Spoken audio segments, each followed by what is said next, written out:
Bueno, pues me da gusto recibirlos. Veo que somos ahorita actualmente 41 asistentes. Para mí es maravilloso. Le agradezco mucho al doctor Luis Parás, presidente del International College, por la invitación y poder estar aquí con ustedes.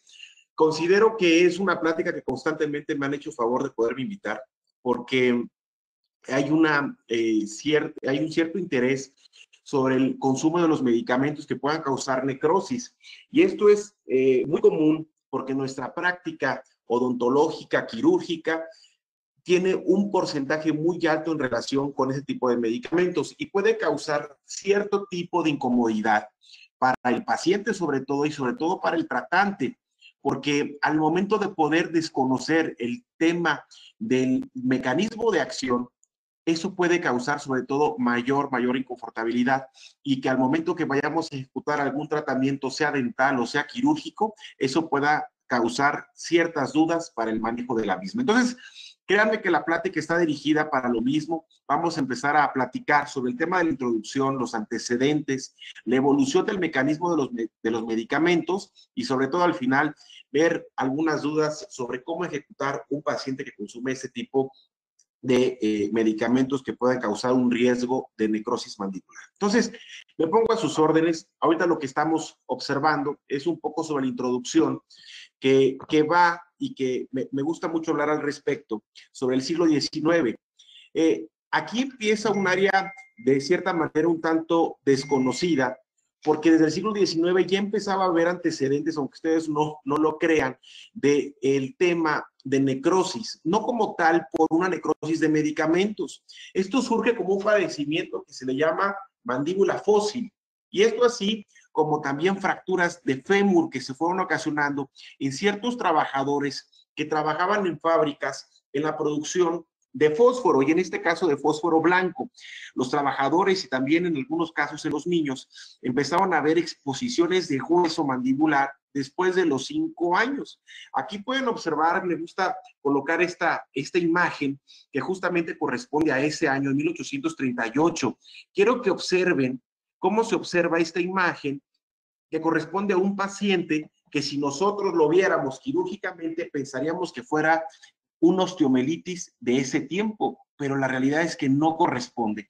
La osteomelitis y la necrosis por los medicamentos tienen particularidades clínicas muy parecidas, pero platicaremos que tienen ciertas diferencias en situaciones clínicas. Lo que están ustedes observando es un obrero de la fábrica de fósforos, ¿sí? A finales del siglo XIX, que surge como una fosforescencia mandibular y a la misma que ocasionó una fractura patológica de la mandíbula.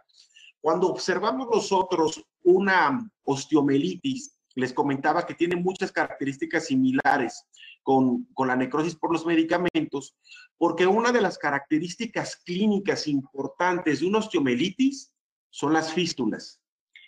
No se alcanza a observar muy bien, pero créanme que en la parte del borde mandibular del lado derecho, aquí donde estoy forjando aquí mi cursor, cuando hay una osteomelitis se hace una invaginación de la piel porque la fístula tiende a comunicarse donde está el foco causal. Y este paciente, pues bueno, me llama mucho la atención desde que lo vi en la imagen del libro de Marx, que lo coloca como una infección. Pues bueno, no es una infección dental, justamente fue una infección por la exposición que tenían esos trabajadores al fósforo. Entonces, aquí empieza todo esto y les iré platicando cuál es la relación que tiene a la misma.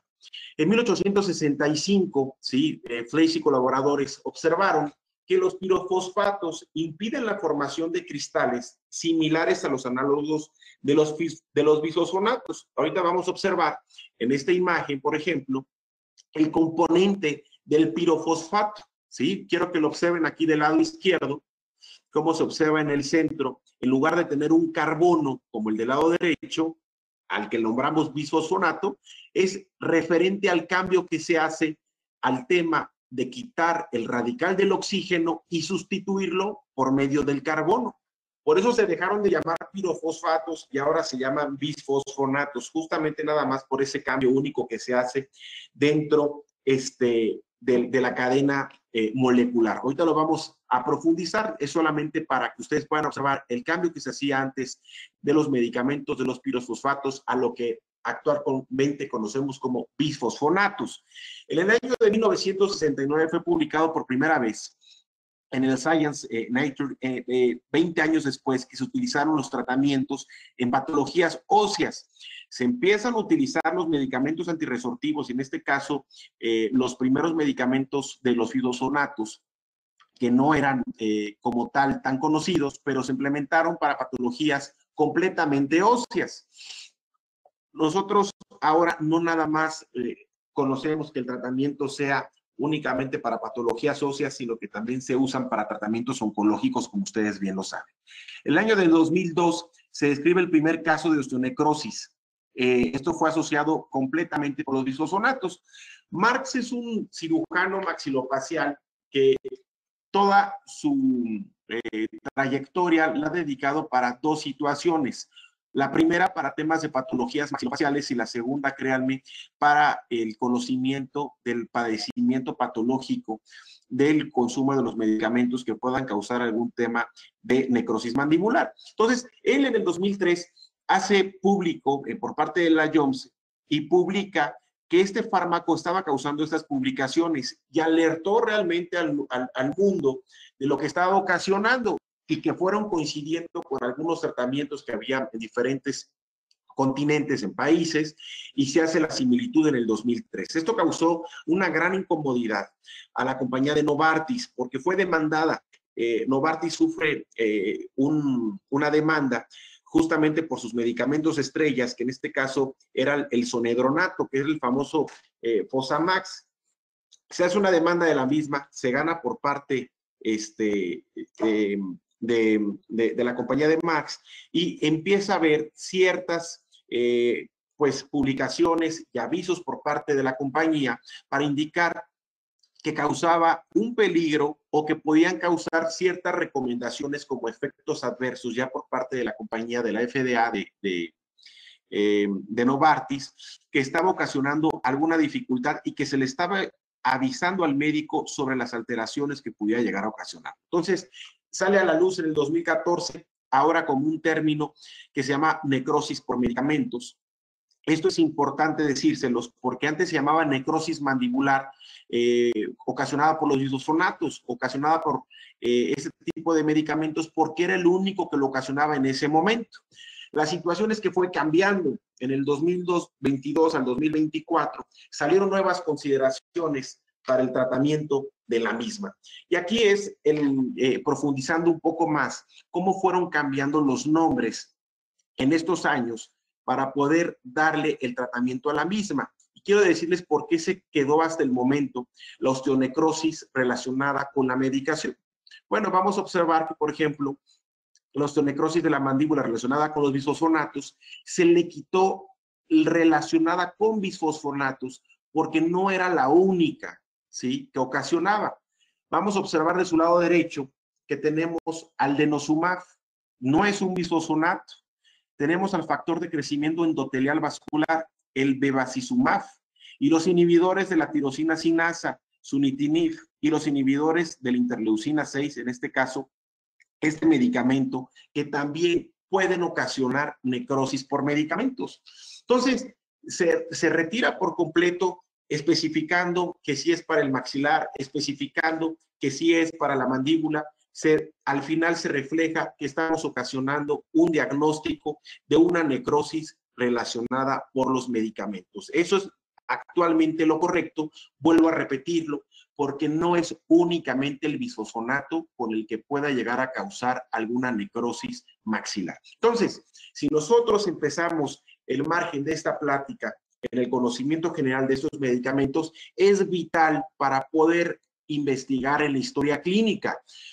Un paciente con cierto antecedente oncológico, una paciente femenina con antecedentes de alteraciones óseas, se debe de descartar sí o sí el consumo de estos medicamentos. Entonces, vamos a platicar que para nosotros poder llegar a un diagnóstico, ¿sí?, de una necrosis por medicamentos, no existe un laboratorio, no existe una tomografía, no existe algún dato completamente guiado más que la clínica. La clínica es lo único que nos va a dar que sea 100% clínico el diagnóstico de la necrosis por el medicamento. ¿Cómo se debe de realizar? El tratamiento actual ha consumido algún antirresortivo, algún antiangiogénico, se observa o no se observa un hueso expuesto que debe de estar, como lo estamos señalando en letras rojas, que persiste por más de 8 semanas. Si persiste una exposición ósea de un hueso con antecedentes de necrosis, se debe de volver a confirmar con algún consumo de algún medicamento. ¿Por qué lo comento el consumo de algún medicamento? No nada más en la práctica privada, tengo la fortuna de ser maestro en la Universidad Autónoma de Querétaro y los alumnos tienden a hacer o cometer algún error muy propio en su formación en buscar hacer alguna extracción dental y preguntarle al paciente, señor o señora, ¿usted consume algún medicamento relacionado con necrosis?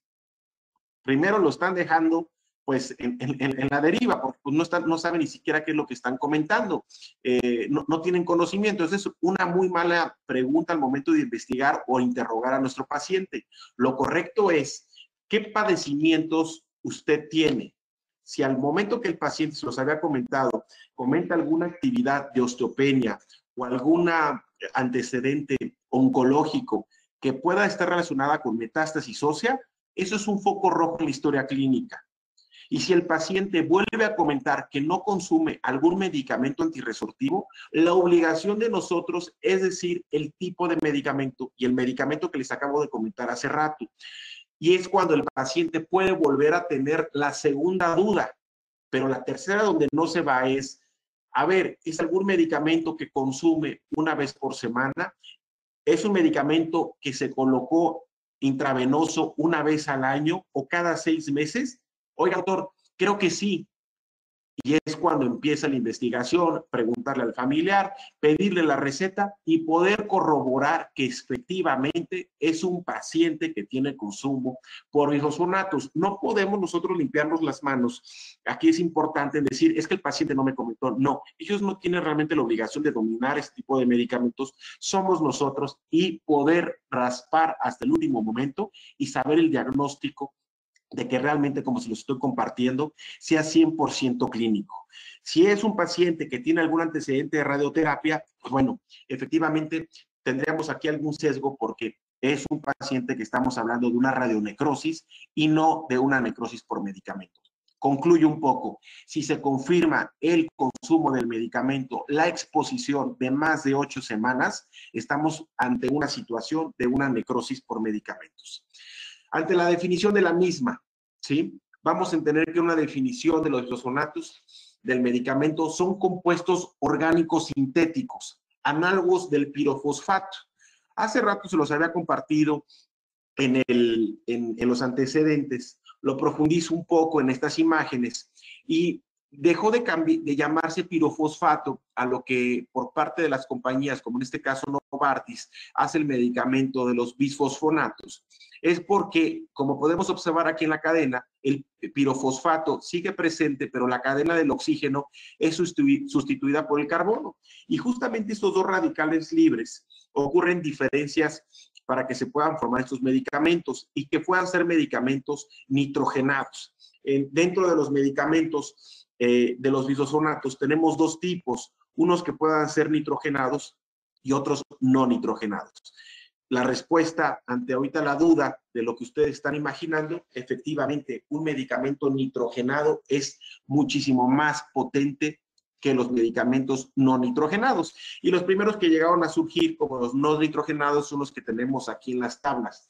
Y los que yo puedo llegar a comentarles de mayor consumo es el solendronato y el alendronato. Aquí vamos a observar, por ejemplo, para que vean la importancia de lo que quiero decir de que sea un medicamento nitrogenado o que no lo sea. Vamos a observar, miren aquí en la tabla, el etidronato, ¿sí? Este medicamento tiene un indicador primario para la enfermedad de Payet, ¿sí? Es de consumo de vía oral y quiero que observen la potencia relativa. La potencia relativa es de 1. Vamos a ver el risedronato. ¿sí? Este medicamento contiene nitrógeno, sí, no es tan potente, pero a diferencia del etidronato, es 1000 veces más potente que el etidronato y también es un medicamento por vía oral. Pero quiero que observen en la siguiente tabla cómo cambia, que de los medicamentos que teníamos de forma oral a los intravenosos, el pamidronato en una potencia relativa la tenemos de 1000 a 5000, pero observen lo último, el medicamento de Novartis, el solendronato, un medicamento de 5 miligramos por año, es 10,000 veces más potente de lo que teníamos al principio con el etidronato. Un medicamento de vía oral, ¿cómo cambió un medicamento intravenoso? En este caso, con un medicamento también nitrogenado, como es el solendronato. Vuelvo yo aquí a hacer una pausa y a preguntarles o a cuestionarles que estamos ante una diferencia de medicamentos.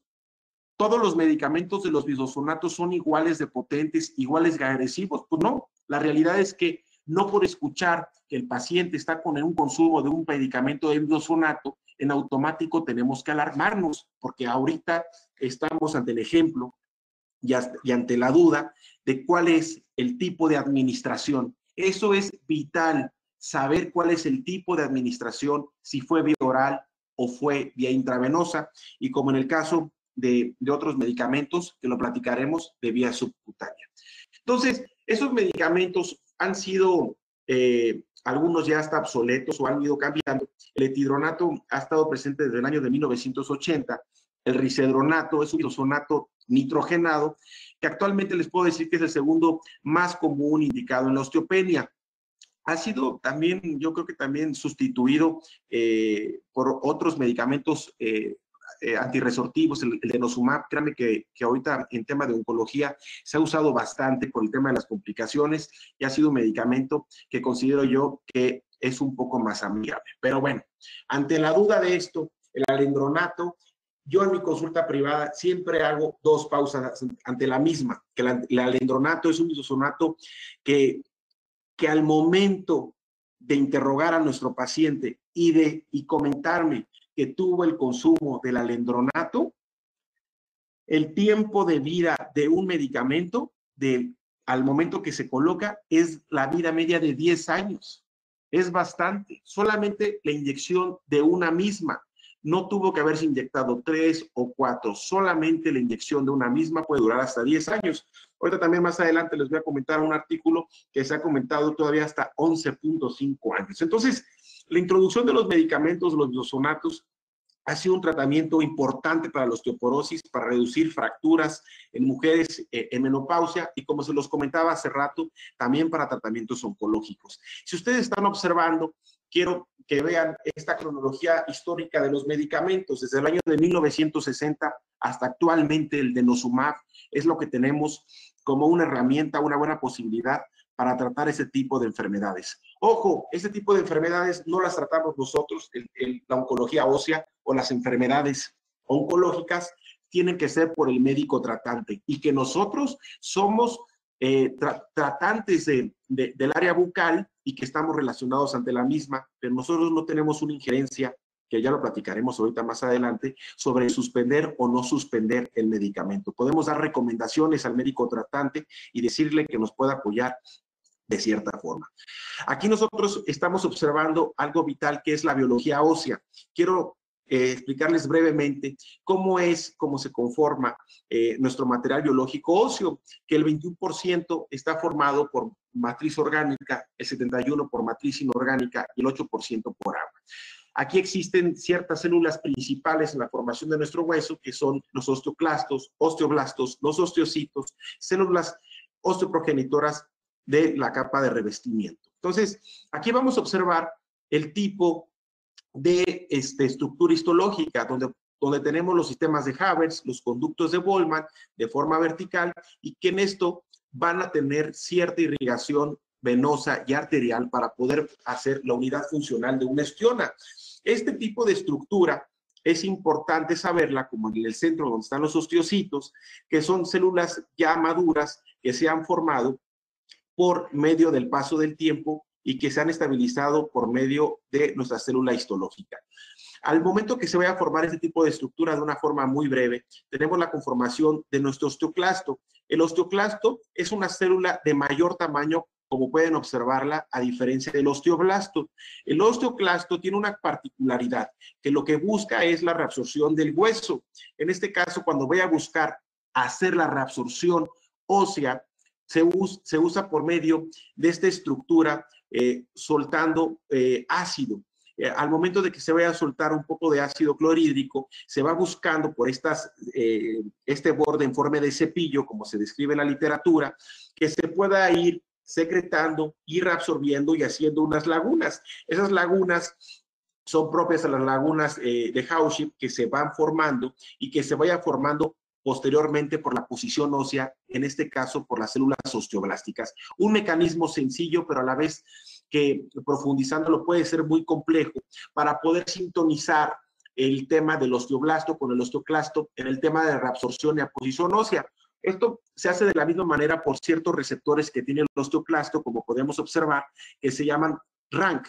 Este RANK se va haciendo por un RANK ligando, que es la L receptora por parte del osteoblasto, para que se pueda dar la sintonía de una forma de una sintonía exacta para que se pueda hacer el tema del metabolismo óseo. ¿Por qué estoy comentando esto? ¿Por qué estoy comentando el tema del RANK, el RANK ligando? ¿Por qué comento el tema de la reabsorción? Porque nuestro medicamento, el que va a causar toxicidad o el que va a causar cambio de modificación de la estructura, es al osteoclasto, porque el bisosonato va a actuar justamente sobre ese mismo y va a haber tres formas diferentes que pueda llegar a actuar.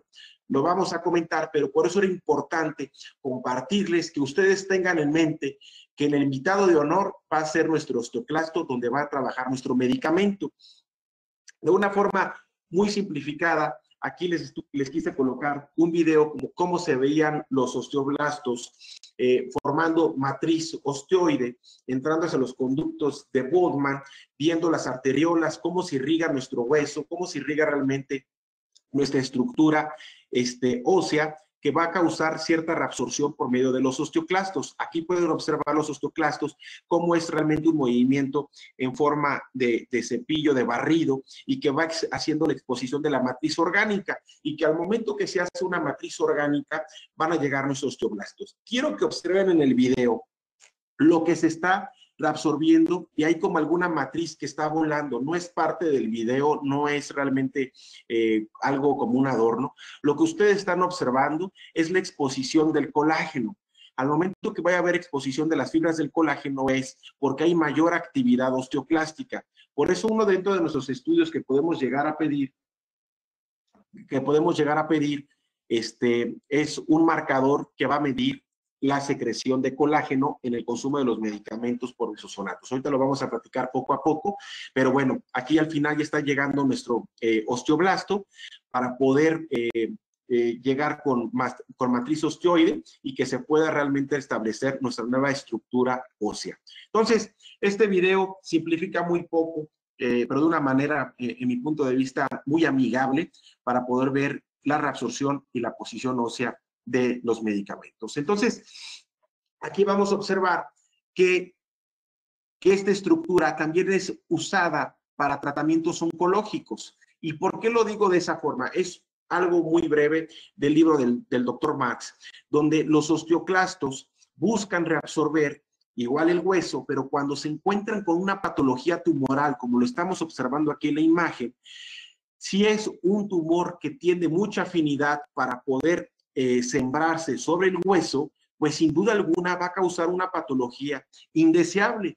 Y por más que se busque actuar sobre la misma, de causar alguna actividad, no basta nada más con dar radioterapia, con dar quimioterapia, es muy poco útil en este tipo bueno, es suplementario, pero de vital importancia. Los oncólogos actualmente, cuando hay alguna metástasis ósea, buscan mandar los medicamentos de los bisosonatos para poder restablecer y evitar la actividad o la agresividad de esos tumores que se restablecen en el hueso. Por eso ahorita vamos a encontrar que muchos de estos tumores hay que mandar o se mandan ese tipo de medicamentos. Entonces, la reabsorción o la renovación del tejido óseo es esencial entre las 2 a las 4 semanas. Existe una remodelación. La remodelación existe entre los 3 o los 4 meses aproximadamente. Vamos a observar que los medicamentos, en este caso los antirresortivos, funcionan de 3 maneras. En este caso, inhibiendo la reabsorción osteoclástica. Nuevamente, se los vuelvo a decir, al osteoclasto, haciendo un enfoque terapéutico a la remodelación osteoclástica, a la reabsorción osteoclástica y a la inhibición del recambio óseo. De esta forma, se van a evitar que esta célula se pueda seguir replicando y reabsorbiendo nuestro hueso. Entonces, al momento de cómo debe de funcionar, vamos a buscar que se va a hacer una inhibición de la formación del reclutamiento de los osteoclastos. Se va a evitar la activación de los osteoclastos, pero sobre todo se va a reducir la duración de la vida de los osteoclastos y esto lo que va a ocasionar va a ser una apoptosis. Entonces, si nosotros tenemos una patología ósea, que en este caso va haciendo una alteración en el recambio óseo de la reabsorción y la posición, sin duda alguna, por eso se mandan este tipo de medicamentos para el tratamiento de las mismas, para tratamientos de alteraciones óseas. Entonces, ¿cómo podemos obtener una mejor función? Perdóneme. ¿Cómo podemos tener una mejor función dentro de la misma, dentro del hueso alveolar? Pues bueno, una necrosis mandibular siempre va a empezar por el hueso alveolar, no va a empezar del hueso basal. Cuando nosotros vemos una exposición, prácticamente siempre la vamos a ver por la cara lingual del hueso mandibular. Y esto va a ser porque dentro de la mandíbula existe 10 veces mayor recambio óseo que cualquier otro tipo de hueso. Y los pacientes lo pueden comentar muy fácilmente. Doctor, ¿puedo tener una necrosis de medicamentos en el fémur, en la mano, en los dedos? La respuesta sería que no, porque ya que los demás también pueden ser unos huesos cortos, tenemos una gran dificultad, que en este caso es la saliva, la exposición ósea, y por último, que tenemos un turnover mucho mayor y más complejo que cualquier parte del otro hueso en el cuerpo. Estamos hablando del hueso alveolar. Y lo vuelvo a comentar, que el hueso alveolar tiene 10 veces mayor recambio que cualquier otro tipo de hueso. ¿Y qué quiere decir? Que si hay mayor actividad osteoclástica, está la exposición con la saliva, exposición infecciosa a los alimentos, sin duda alguna podemos tener un inicio de una infección y que esa infección pueda durar más de 8 semanas y ya saben a qué nos estamos enfrentando. Entonces, ahora, como se los pude comentar desde el inicio de la introducción de los medicamentos, de los bisfosfonatos, el tipo de acción, cómo se implementan, cómo actúan, pues bueno, creo que podemos tener ya un poquito ya más en mente, un poquito más de herramientas en decir qué medicamento está usando, es vía oral, es vía intravenoso, y ya podemos tener ante la mente una herramienta propia para el tratamiento de la misma. Pero llega un nuevo invitado que se llama el denosumab. Este medicamento es un medicamento antirresortivo que lo que hace es inhibir la comunicación del RANG ligando. Si se acuerdan en la imagen pasada, donde teníamos al osteoclasto y donde teníamos el osteoblasto, mandaban 2 señales para poderse unir y que puedan llevar la sintonía de la reabsorción. Por eso se los comentaba, porque el medicamento, en este caso el denosumab, no actúa con la toxicidad del osteoclasto, actúa inhibiendo la inhibición de la captura del RANG ligando. Entonces, en este caso se llama denosumab, el medicamento que actúa de forma inhibitoria a este RANG ligando. Entonces, es un mecanismo de acción diferente, exacto, y aparte es un medicamento que no causa tanto problema o tanta dificultad ante la necrosis de la mandíbula o del maxilar. Entonces, al momento de que actúa este medicamento, su vida media, les puedo decir que es una vida media menor, es una vida media de 26 días. Si hace rato yo les preguntara nuevamente cuánto causa el solendronato en vida media, la respuesta tiene que ser de 10 años o a 11.5 años aproximadamente, solamente el consumo de una dosis. Pero la duración máxima de este medicamento pueden ser hasta 6 meses, muy diferente a los otros medicamentos que hemos estado observando. Vamos a ponerle mucha atención a esta diapositiva. Quiero que observen que en esta imagen tenemos lo que es el consumo, perdón, tenemos la exposición de un fémur. Y aquí podemos observar que estas bolitas, que lo que ustedes están observando de color morado, la primera de la parte superior es un medicamento en la exposición de un fémur de forma intravenosa y en la parte inferior de forma oral. Quiero que observen cómo de forma intravenosa a los 6 o a los 12 meses prácticamente ya está completo la totalidad de ese fémur, es decir, que ya causó la toxicidad del medicamento dentro de la misma. Si nosotros nos vamos ahora de forma oral, ni siquiera llegamos al 30% de la colocación de la exposición del consumo del medicamento. Porque aquí ya justamente en un año prácticamente está el 100% y nosotros ni siquiera al año de forma oral ha llegado ni siquiera ese 20 o 30%. ¿Por qué?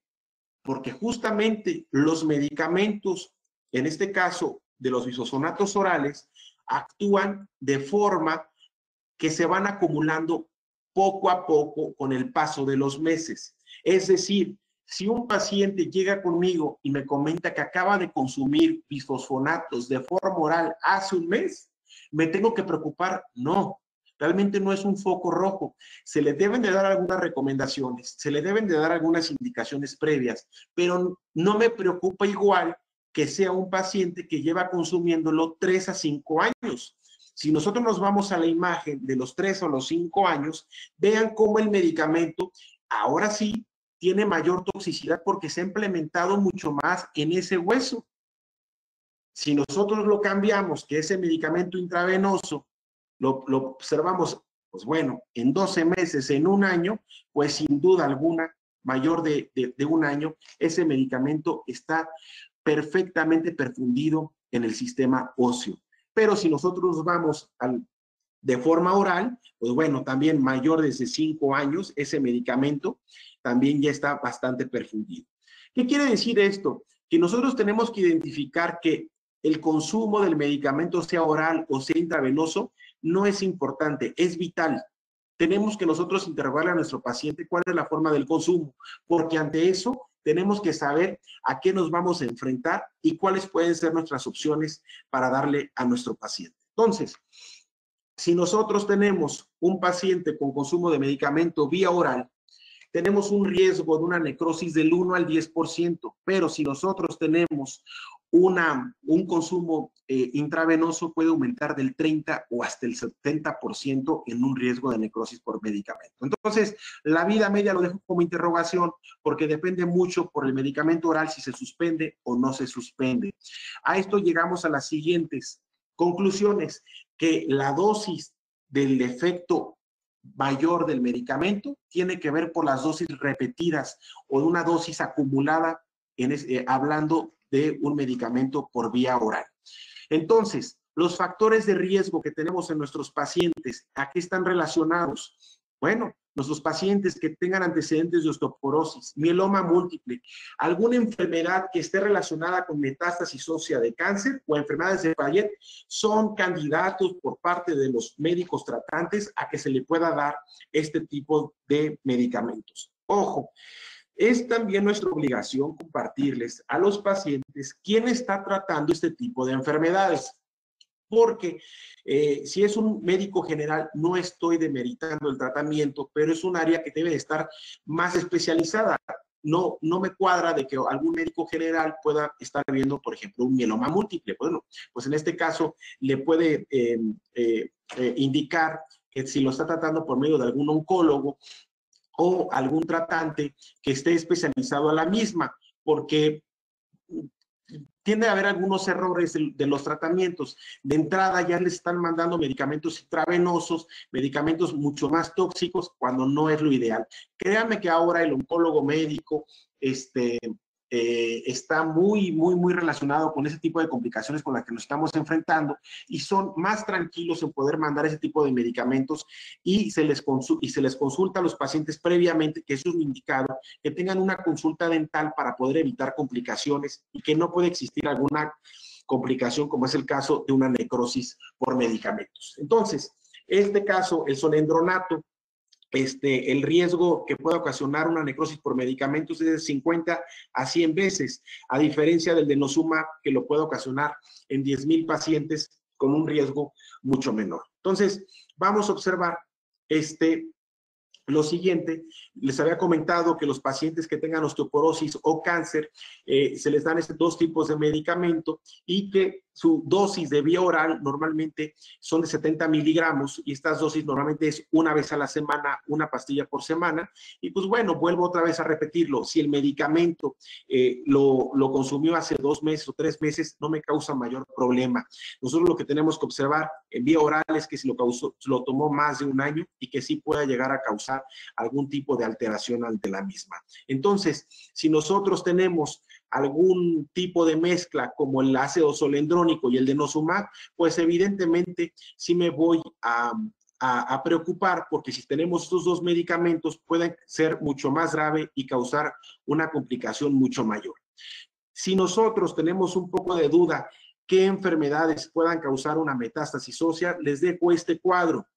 El mieloma, el cáncer de mama, la próstata, el pulmón y el riñón, la tiroides y el melanoma pueden causar este tipo de problemas. Les profundizo y les explico un poco al respecto. Quiero que ustedes nos pongamos en el lugar de nuestros pacientes y podamos poder tener el diagnóstico, por ejemplo, de un cáncer de mama. El cáncer de mama, pues bueno, saben que ha sido una investigación durante muchos años para el tratamiento de la misma y que se ha mantenido en control en cierto tipo de etapas, pero cuando hay una etapa pues agresiva y que existe una metástasis ósea en un cáncer de mama, nosotros tenemos a nuestra paciente, hacemos algún tipo de extracción y no interrogamos de la forma correcta, porque lo único que nos dijo fue que tengo cáncer de mama, pero no volvimos a hacer la pregunta del millón en decirle, ¿usted tiene algún antecedente de metástasis?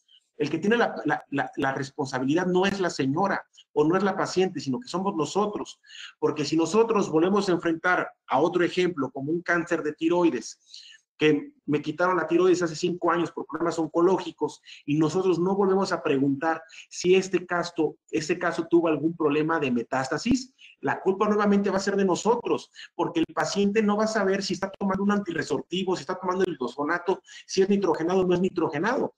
La responsabilidad es preguntarle nuevamente y si la respuesta es sí, tuve metástasis ósea, hasta comprobar lo contrario. Ese paciente tiene un consumo de algún medicamento antirresortivo. Entonces es muy lamentable cuando tenemos un paciente oncológico y hacemos simplemente una extracción y ha pasado nuestro paciente por todo este tipo de situaciones que no hay mucha ciencia para saberlo, lo que pasa a un paciente oncológico ante las adversidades de la quimioterapia, radioterapia, medicamentos, cansancios, consultas, cirugías, resecciones, y de pronto llegamos nosotros y le decimos que, ¿qué cree? Ahora tiene una necrosis en su mandíbula, una necrosis en su maxilar. Pues no es nada agradable, no es nada agradable, sobre todo para el paciente, pero sobre todo para el médico. Tuvo que haberse hecho la pregunta, ¿dónde fue el error? Y créanme que la mayoría de las veces en odontología el error es en solamente pararnos en preguntar si tuvo algún antecedente oncológico. Por ejemplo, un carcinoma epidermoide de lengua o de mandíbula no va a ocasionar una metástasis ósea como la causan este tipo de patologías. En verdad se los comparto, créanme que es importante que al momento que escuchemos un tipo de diagnóstico oncológico, preguntar si ese tipo de enfermedad llegó hasta los huesos. Y si llegó hacia los huesos, créanme que su médico oncólogo va a dar un tratamiento a la misma y lo va a señalar con medicamentos antirresortivos. Aquí les coloqué, por ejemplo, cómo se ve una metástasis ósea. La columna vertebral, se alcanza a ver aquí lesiones líticas, en algunos casos lesiones blásticas. Cuando se toman las radiografías o las tomografías, pues se ve cierta alteración que los tumores están actuando en esta área por medio de las lesiones radiológicas y pues bueno, hay que ponerse manos a la obra y en este caso el oncólogo manda el medicamento que les estoy comentando. Entonces, ¿cuál es el riesgo de desarrollar una necrosis por medicamento después de un procedimiento quirúrgico? ¿Cuáles son los factores locales? Aquí se los voy a comentar. Cuando nosotros vayamos a tener un riesgo de una necrosis por bisfosfonatos de vía oral al momento de hacer una extracción, quiero que lo observen, es del 0.5%. O sea, es muy poco. Vuelvo otra vez a comentarlo. Hay que cuestionarnos y preguntarnos si el medicamento es de forma oral o forma intravenosa, porque tiene mucha importancia ante la misma. Pero si nosotros nos enfrentamos ante un medicamento que es intravenoso, el riesgo puede ser hasta un 14.8%. Entonces, hay una gran diferencia entre saber cuál es el mecanismo del consumo del medicamento. Algo importante para los protecistas, saber que las prótesis puedan causar un tipo de necrosis. Por supuesto que sí, no hay necesidad nada más de hacer una extracción. Solamente al colocar una prótesis que puede estar mal ajustada, que pueda causar fricción, puede causar una necrosis mandibular, sin duda alguna. Pero bueno, ante la diferencia de la misma entre el consumo de un medicamento, sea oral o sea intravenoso, siempre va a haber mayor incidencia que se presente una necrosis en la mandíbula. En este caso, tenemos un porcentaje del 73% que se pueda llegar a presentar de forma mandibular. Entonces, si nosotros comparamos que el maxilar a la mandíbula, va a haber un menor porcentaje, va a haber 22 veces mayor frecuencia que se pueda presentar en forma mandibular que en forma maxilar. Pero hemos tenido casos también de que se presente de forma maxilar y de forma mandibular. Sí, hemos tenido de los dos casos, pero es un porcentaje mucho menor y es un porcentaje del 4.5%. Y como les comenté al principio, ¿las prótesis pueden ocasionarlo? Por supuesto que sí.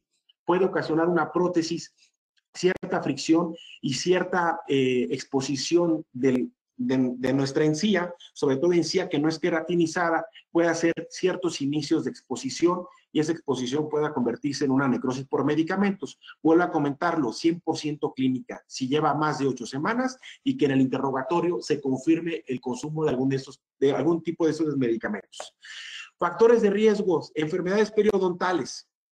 Vuelvo a lo mismo, un paciente que tenga algún foco infeccioso, ese foco infeccioso puede ser mucho mayor o más agresivo que la propia extracción, porque lo que nos está ocasionando los problemas es que las bacterias actúen sobre el hueso alveolar y que ese hueso alveolar no se pueda reparar, que no pueda sufrir un mecanismo propio de la solución de la infección. Entonces, una enfermedad periodontal hay que atenderla, hay que hacer un llamado de atención al paciente para evitar complicaciones, porque el riesgo es en un 50% de los casos que se pueda llevar en una enfermedad periodontal. Entonces, por último, el 30% que pueda haber alguna enfermedad de necrosis sin algún antecedente de alguna extracción dental o algún procedimiento quirúrgico, no siempre es la misma. Les estoy comentando aquí que hasta un tema de bruxismo puede ocasionar este tipo de dificultades. Los torus mandibulares o los torus linguales, lo ideal es identificarlos antes de la consulta de los medicamentos. Cuando yo les decía desde el principio que algún oncólogo vaya a mandar algún tipo de medicamento propio de lo que estamos hablando, se informa al odontólogo y el odontólogo observa algún torus mandibular o lingual, lo ideal aquí es poder tratar antes de que se vaya a mandar el medicamento, porque existe algún riesgo de que, como le decía, no es tan queratinizada, es muy endeble, puede ocasionar alguna exposición de ese torus y tener algún riesgo de necrosis por medicamentos. La implantología puede ser todo un tema para platicar dónde colocar o no colocar los implantes dentales en nuestros pacientes con consumo de bisosonatos. Aquí, uno de los artículos que en un momento les voy a colocar es preguntar cuánto tiempo lleva la colocación de los medicamentos, en este caso, perdón, del consumo del vía oral, cuántos meses o cuántos años lleva, y que si realmente se puede llegar a un entendimiento con el médico tratante en suspenderlo para poderle darle el tratamiento y con la colocación de los implantes. Ojo, estoy hablando en la opción de que el medicamento pudiera ser vía oral y que el oncólogo o el médico tratante dé la opción de usar otro medicamento que no vaya a ser la toxicidad a la misma de los antirresortivos.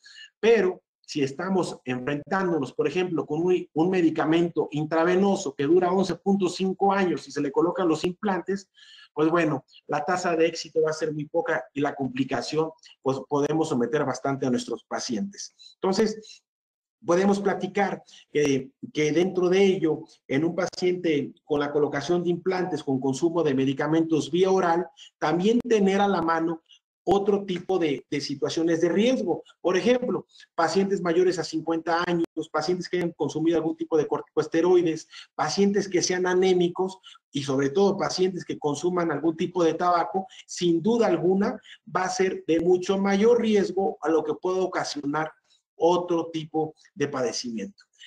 Quiero hacer aquí otro señalamiento importante en la plática, porque tenemos que saber la respuesta que qué será más invasivo a provocar una necrosis por medicamento.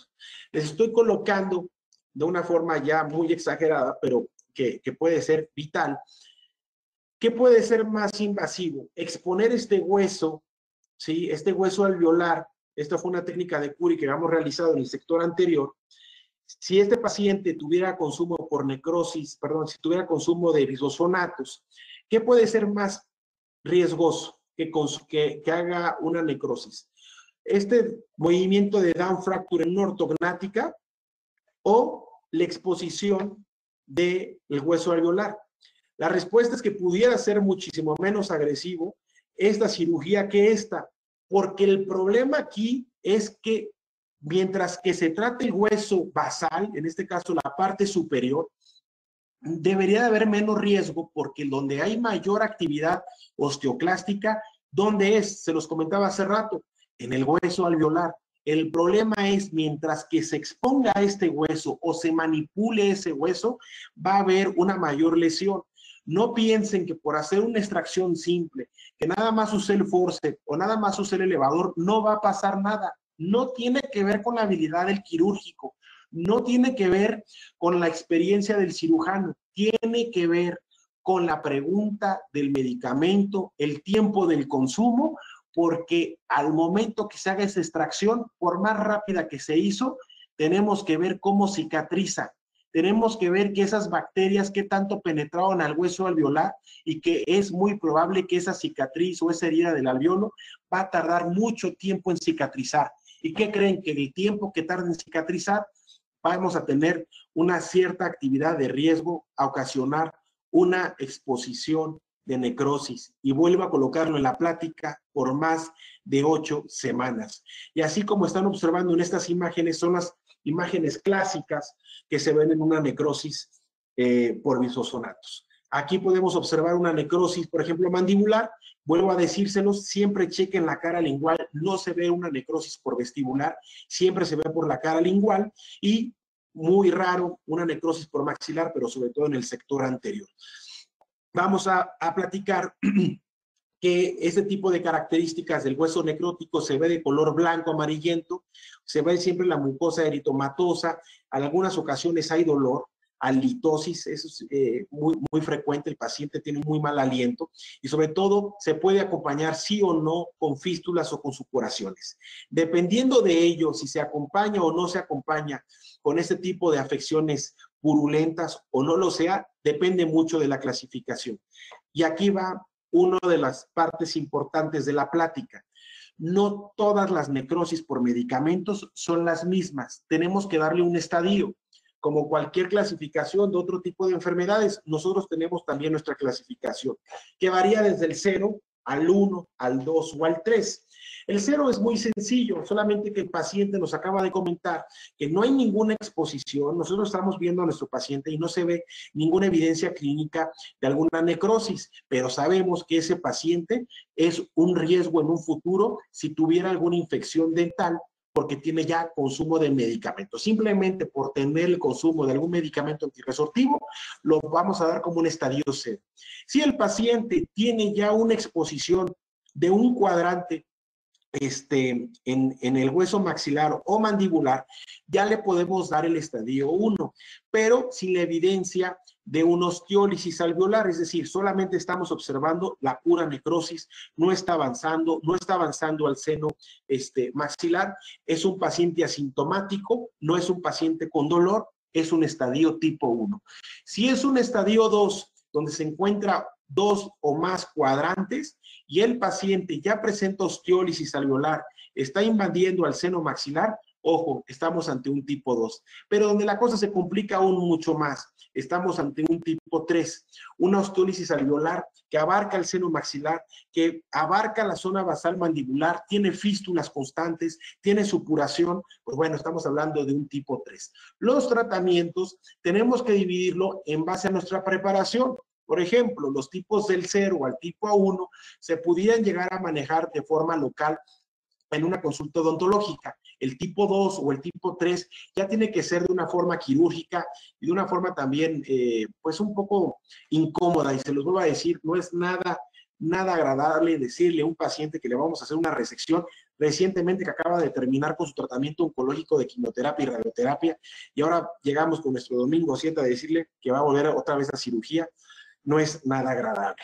Pero bueno, entonces los factores de riesgo dentro de las etapas del 0 a la 3 hay que poder clasificarlas dependiendo a los dolores y al tipo de exposición ósea. Aquí podemos encontrar, como les comentaba, que una vez teniendo el hueso expuesto a las 8 semanas, lo vamos a encontrar en el área lingual, sobre todo en el área molar, siempre en la cara mandibular, en la forma lingual. Aquí podemos observar el curso del tratamiento con otros antirresortivos, que no fue, por ejemplo, el bisosonato. Vamos a ver aquí el bevamizumab o el sunitinib. Vean cómo puede ocasionar ese tipo de necrosis de todo el maxilar. Entonces, pues bueno, sin duda alguna, tenemos que otra vez retomar nuestros conocimientos de la plática, saber cuáles son los medicamentos que puedan causar necrosis, cuál es la vía de administración, si fue oral o fue intravenosa.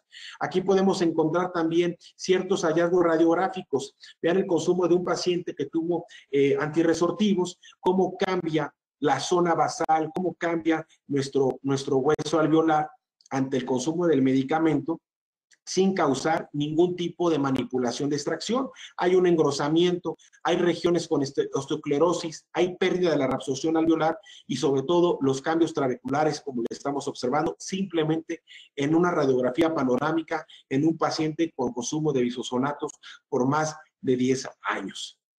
Entonces, dentro de la clasificación, ¿cómo debemos de tratarla? Si dentro del estadio no causa ningún tipo de dolor, no hay evidencia de alguna alteración, simplemente se toman radiografías, se pueden ver alteraciones del ligamento periodontal, pero no hay tratamiento ante ella porque es un estadio que no causó mayor inconformidad.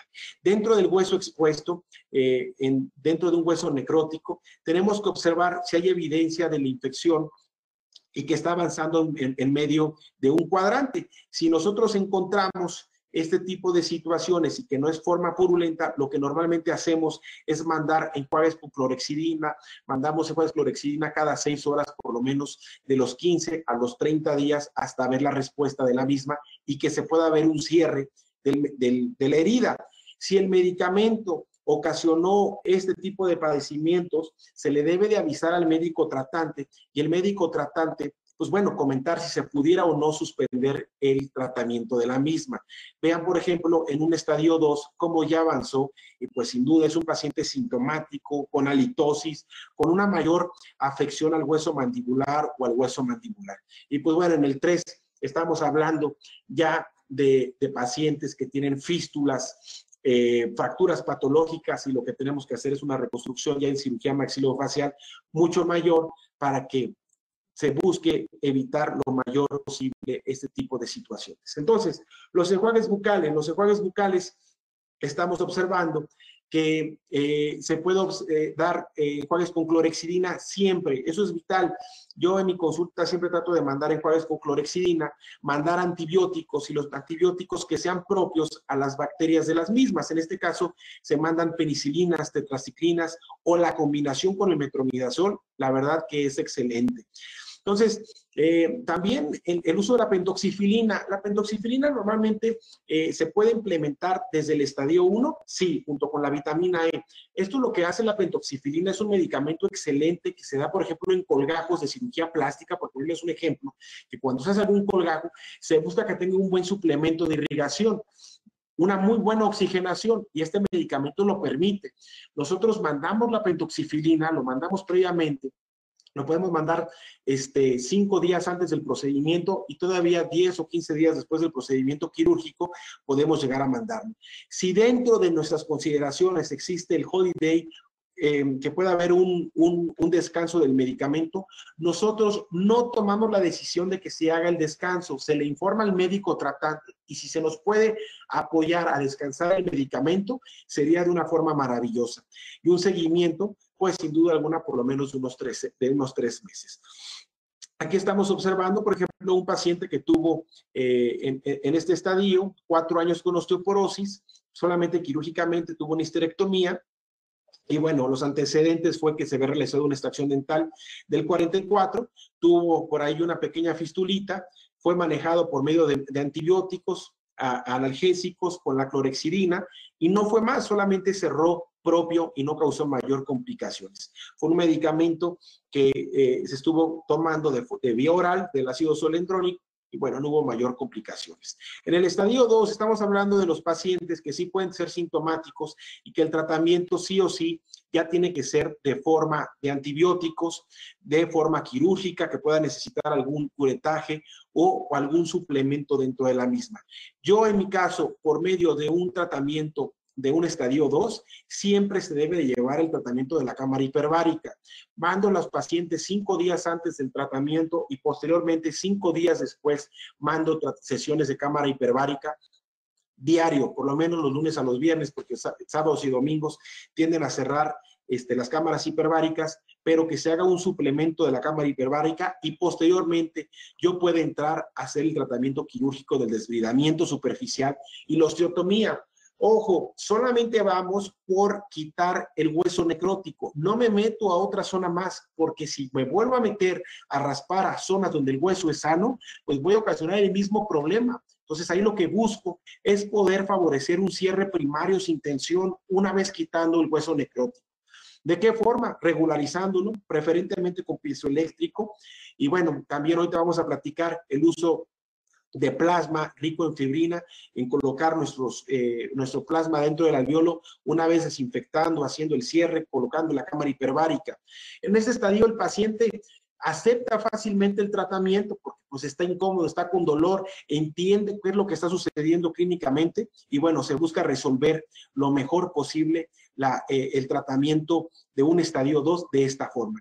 Si nosotros nos vamos a un desvidamiento, una secuestrectomía, pues bueno, depende mucho qué tanto haya avanzado o qué tanto tengamos de control también con los antibióticos. Estamos en mente o en común que los antibióticos duran nada más 7 días, no, son pacientes que hemos llevado de 1 a 2 meses con antibióticos hasta que cierre la herida quirúrgica. Eso es importante, hasta que cierre la exposición es lo más importante. Entonces la cirugía debe posponerse tanto como sea posible y reservarse a los pacientes en etapa 3 o para aquellos que no responden a la terapia con antibióticos. Esto es importante. Todos los pacientes en estadio tipo 2 y indiscutible en los tipo 3, yo logro usar el plasma rico en fibrina. En este artículo realmente se usaron 2 tipos de grupo en los pacientes que se habían hecho una exposición dental sin la colocación del plasma rico en fibrina o con la colocación de los mismos. Esos pacientes que se sometieron a operaciones con suplementos de membrana del PRF entre el 2015 y el 2017, pues sin duda alguna se lograron avances muchísimo más significativos al momento del cierre. Realmente el plasma no es para que se retire la necrosis. El plasma lo que se hace es que se busque el cierre de la herida, porque lo que estamos buscando es que no se exponga ante la saliva tanto tiempo y que si una cicatrización de un alveolo va entre los 10 a los 15 días, lo logremos menos de los 7, para que no tenga tanta exposición y tanto riesgo a nuestro paciente a poder tener una necrosis por los medicamentos. Entonces les puedo decir que en la etapa 2 y sin duda la tipo 3, busco en el cierre primario, busco un colgajo sin tensión y busco colocarle el colgajo de cierre primario. Un momentito, por favor. Javi. Otras opciones de los tratamientos que tenemos es el uso de láser, la cirugía. En este caso de láser ha tenido muy buenos resultados, sobre todo el láser neón, lo podemos llegar a tener en algunas prácticas privadas, es bastante accesible. Lo hemos usado por lo menos en los tratamientos quirúrgicos y tiende a tener una mejor cicatrización en los tejidos blandos, pero sobre todo una excelente respuesta ante la angiogénesis por el aumento de colágeno. Esto para que pueda buscarse una cicatrización. Si ustedes lo ven de otra manera, lo que buscamos con la cámara hiperbárica, lo que buscamos en el maxilar o en la mandíbula, con el cierre primario, no basta nada más eso, sino que tengamos una muy buena suplementación arterial, que llegue realmente las arteriolas, de que realmente esas arteriolas lleven oxígeno. Por eso la cámara hiperbárica, porque si nosotros estamos ante el consumo de estos medicamentos, sobre todo intravenosos, la angiogénesis tiende a bajar de una forma fisiológica. Eso es normal también en el medicamento, no nada más en el hueso, sino que existe una disminución de la angiogénesis y tenemos que ayudarle al cuerpo humano a poder utilizarla. Y aquí está la cámara hiperbárica en el sustento de lo que les comentaba, para poder tratar en aumentar la perfusión, aumentar la celularidad o en el rol de la oxigenación. Esto lo que va a hacer es estimular también a nuestras células del RANG-L para que se pueda estimular un desarrollo adecuado de la supervivencia de los osteoclastos. No es una maravilla, no es un tratamiento nuevo, ya lleva muchos años usándose la cámara hiperbárica, no es el tratamiento definitivo, es uno de los tratamientos coadyuvantes para el tratamiento de la necrosis por los medicamentos. Vuelvo a comentarle, en tipo 2 o en tipo 3 es excelente poderlo mandar. Aquí está la presión que normalmente tiendo yo a mandar en las sesiones, pueden ser de las 5 o 10 sesiones en presión de 2.4 atmósferas y puedo llevar hasta 20 sesiones de cámara hiperbárica, pero las 20 sesiones, créanme que es normalmente en tipo 3. Aquí, como lo pueden observar, ya estamos observando una placa de reconstrucción mandibular donde hicimos una resección, se colocó también algún injerto de cresta ilíaca, se colocaron el material de osteosíntesis y pues bueno, aún así haciendo la resección, el paciente no está exento de que ya se resuelva al 100% el tratamiento, porque es un tratamiento que veremos que si el médico oncólogo decidió o no dejar el medicamento, porque hemos tenido resecciones mandibulares donde la prioridad, donde pone en peligro su vida, no es la resección, sino es el propio cáncer.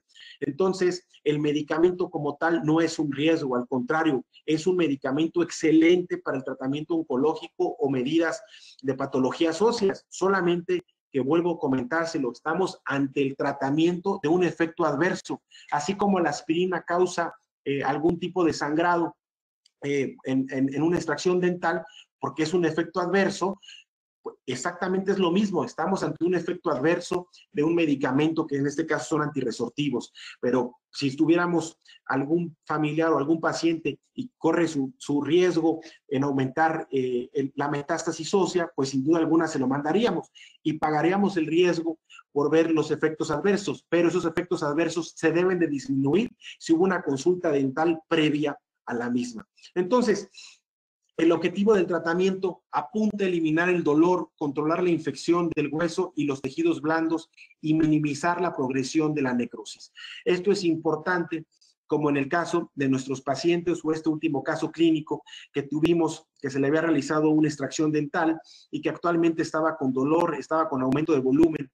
La extracción había sido en el 46, en el 47, y pues bueno, empezó con exposición de hueso, como lo pueden observar. Hicimos una biopsia incisional para poder descartar otro tipo de patologías que había tenido el paciente, pero sin duda alguna se confirmó una necrosis por el medicamento. Y pues bueno, lo que hicimos fue tomar la tomografía, ver el tamaño de la exposición del alveolo y se tomó una plasma rico en fibrina. Vean cómo colocamos nuestras membranas, se busca hacer un cierre pasivo, como se los había comentado, y se espera una cicatrización adecuada, por lo menos en el posoperatorio a los 15 días, que vean cómo ya esa herida ya es la adecuada.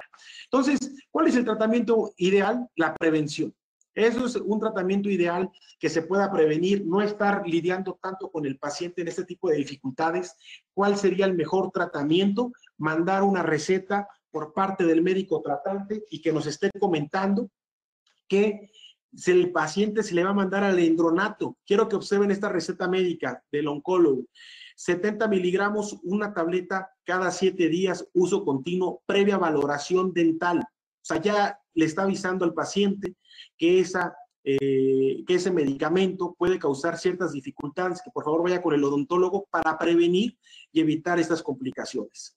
Entonces, pues bueno, lamentablemente esta receta fue de una pacientita que, pues bueno, ha sido uno de mis grandes amores, fue mi mamá, tuvo cáncer de metástasis ósea, y bueno, el médico me manda la receta, él sabía perfectamente que vea todo esto, y pues bueno, yo les quise colocar esta fotografía, que esto es lo correcto, es lo que se debe de hacer, previa valoración dental y evitar tantos problemas al momento que se manden estos medicamentos. El tipo de descanso de la administración del antirresortivo es importante, por supuesto, sobre todo ver si es un medicamento de vía oral, preferentemente dejarlo unos 6 meses o unos 3 meses después en la cicatrización. Si es un paciente que tuvo, por ejemplo, alguna infección, pues bueno, no tenemos mucho que pensar, tenemos que hacer la extracción del foco infeccioso, porque el foco infeccioso es mayor riesgo que la propia manipulación de extracción. El denosumab me ha parecido excelente medicamento para evitar complicaciones menores, no tan agresivas, y por lo menos al 4º mes reiniciar, 4 meses, perdón, antes del tratamiento quirúrgico, si se puede disminuir, está excelente, y también de la misma manera, una vez que se ya terminó la cicatrización, darle unos 3 meses. Si ya es vital implementar el tratamiento porque el cáncer o la patología es bastante agresiva, se debe de comentar con el paciente y sobre todo con el oncólogo, pero lo ideal es lo que les estoy comentando, 4 meses o 3 meses posteriores. Donde tenemos focos rojos, estamos hablando del medicamento intravenoso. Yo lo que normalmente hago en el medicamento intravenoso, que dura tantos años, les pido el telopéptido C, y el telopéptido C es que va a medir las liberaciones prolongadas de los productos de colágeno. En este caso influyen fragmentos del telopéptido C en anillos estructurales. Y esto lo que nos va a dar como una prueba sugerida, no es una ley, para monitorear qué tanto riesgo puede tener nuestro paciente al procedimiento quirúrgico. Mark sugiere este tipo de implemento para medir el riesgo, ¿sí? Comentarlo e irnos con mayor cautela, mandando cámara hiperbárica, mandando pentoxifilina, mandando vitaminas y sobre todo haciendo un procedimiento lo más atraumático posible. Aquí podemos observar en los valores cómo nos reportan el telopéptido C, si tenemos de 300 a 600 picogramos por mililitro, pues bueno, es una secreción normal de colágeno y que no hay mayor riesgo, pero si tenemos una secreción menor de colágeno de menos de 100, pues tenemos un riesgo mucho mayor a que podamos ocasionar una necrosis. Entonces, dentro de los principios de los manejos, hay que valorar sin duda alguna la administración. Hay que valorar qué tipo de bisfosfonato fue, si fue oral, cuánto tiempo lleva. Acuérdense del fémur que les había compartido, cuánto tiempo lleva a formarse ese fémur, si hay posibilidades de que se pueda llevar un descanso del medicamento y hacer las extracciones dentales, colocarles el plasma y ver si se puede llevar la colocación de la cámara hiperbárica. Y vamos a estar tranquilos hasta que veamos que ese alvéolo está cerrado. Los antibióticos que yo les voy a recomendar van a ser las penicilinas sin duda alguna, y aconsejable combinar siempre el metronidazol cada 12 horas en los tratamientos quirúrgicos. No hay necesidad de mandarlo preoperatoriamente, solamente al momento que se hace la cirugía se debe de realizar este tipo de procedimientos. Una de las conclusiones que les puedo llegar a compartir es de que siempre debemos tener historias clínicas y profundizar sobre las enfermedades que pueden estar relacionadas con el consumo de esos medicamentos. Si nosotros no investigamos y no volvemos a preguntar, créame que la culpa es de nosotros, no es del paciente, no es porque ella no me dijo, es porque nosotros no sabíamos cómo se llamaba el medicamento y tenemos la obligación de decírselos. Si tenía algún antecedente de cáncer, qué tipo de cáncer, y tener en nuestra mente que ese cáncer causa o no algún tipo de metástasis óseas. No son malos los medicamentos, en verdad, tratamos solamente con sus efectos adversos. Es de un conocimiento al área de odontología, solamente saber qué es lo que puede llegar a causar, no comentarle al paciente que el médico tuvo un error en mandarle los bisfosfonatos, porque así pasa. Oiga, ¿cómo puede ser posible que le mandaron bisfosfonatos? ¿Qué problema tan grande? No, el problema fue de nosotros al no saber que solamente estamos tratando ante un efecto adverso. Se le debe informar al médico tratante sobre los estadios de nuestro paciente y ante la misma valorar los riesgos y beneficios que se le debe dar al paciente. La farmacocinética de los medicamentos nos dará la pauta para valorar el tratamiento y el seguimiento, por supuesto. Creo que ya me pudieron entender la diferencia y la importancia si es un medicamento oral o es un medicamento intravenoso. Los escenarios 2 y tipo 3 son tratamientos indicados, pues sin duda alguna, al área de cirugía maxilofacial, en mi punto de vista, por el tipo de complicaciones que pueden seguir teniendo los pacientes y darle el tratamiento más complejo posible a nuestros pacientes. Pero bueno, espero que haya sido de su agrado. Me pongo a sus órdenes y muchísimas gracias por haberse conectado y tener estos minutos de compartirlos. En verdad fue un placer estar con ustedes y me pongo a las órdenes si existiera alguna duda.